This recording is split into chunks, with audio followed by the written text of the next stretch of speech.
வாரிசு அரசியலுக்கு அப்பாற்பட்டு நிர்வாக திறமை, தரவு அடிப்படையிலான ஆட்சி மற்றும் விழிப்புணர்வு தொகுதி அணுகுமுறை ஆகியவற்றை முன்னிறுத்தி அண்ணாமலை அறிவித்துள்ள புதிய அரசியல் பாதை இந்த அதிருப்தி தலைவர்களை வெகுவாக ஈர்த்துள்ளது.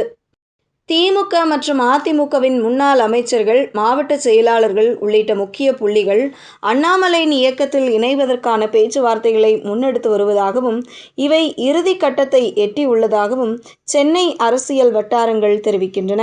வரவிருக்கும் உள்ளாட்சி தேர்தலுக்கு முன்பாக இவர்களின் பெயர்கள் அதிகாரப்பூர்வமாக அறிவிக்கப்படலாம் என எதிர்பார்க்கப்படுகிறது. அண்ணாமலையின் இயக்கம் அரசியல்வாதிகளை மட்டும் சார்ந்ததல்ல. ஓய்வு பெற்ற மற்றும் விருப்ப ஓய்வு பெற்ற முன்னணி IAS, IPS அதிகாரிகள், மத்திய அரசு பணியில் இருந்த உயர் அதிகாரிகள் பலர் அவருடன் இணைய தயாராகி வருகின்றனர்.